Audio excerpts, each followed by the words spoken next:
교육부 내에 익명을 요구한 직원들의 인터뷰도 오늘 소개가 되고 있습니다. 교육부의 한 과장급 직원님요. 적폐 수사의 공무원들이 더 몸살이는 분위기에서 상관 지시도 없이 저런 범죄를 벌였다는 것 자체가 말이 안 된다. 그리고 서울 지역 초등학교 한 관계자는요. 문재인 정권의 사관대로 국정교과서를 고치는 과정에서 벌어진 일인데 책임은 모두 실무 관료가 뒤집어 썼다. 검찰 출신이시니까 김광선 변호사님이 검사도 말입니다. 당연히 당시 교육부 장관이었던 김상곤 장관 불러서 조사라도 한번 해야 되는 건 아닙니까? 검찰의 자존심이 있지.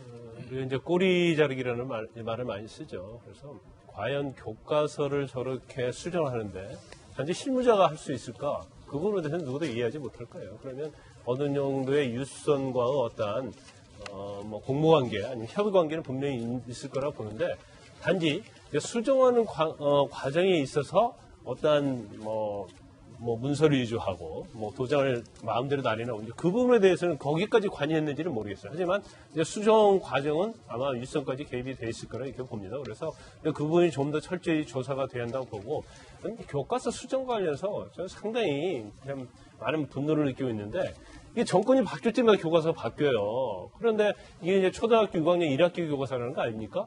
그리고 이 교과서 자체에 대해서 이미 이전에 기재된 부분에 대해서 바꾸려고 하면 이 적법 절차를 거쳐야 한다는 거죠. 왜냐하면 이미 많이 배웠던 거 아닙니까? 그걸 갑자기 의무적으로 바꾼다는 것은 사실 이건 뭐 절대 있어서는 안 되고 이 절차 과정에 있어서도 물론 전 보수 정권에서 새로 진보 정권이 바뀌면서 여러 가지 뭐 촛불 정부랄지 민주화 가진할지 이건 당연히 저는 들어가야 한다고 봐요.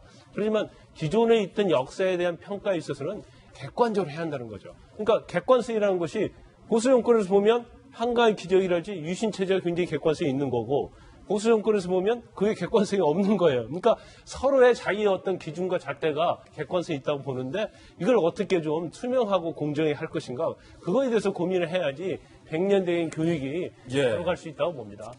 이번 건과 관련된 검찰의 수사도 상당히 부실한 눈치보기 수사가 아니냐라는 의혹이 제기되고 있는 상황입니다. 도대체 북한의 도발로 말하고 싶지 않고 한강의 기적을 지우고 싶은 의도가 무엇인지 되묻고 싶은 뉴스였습니다.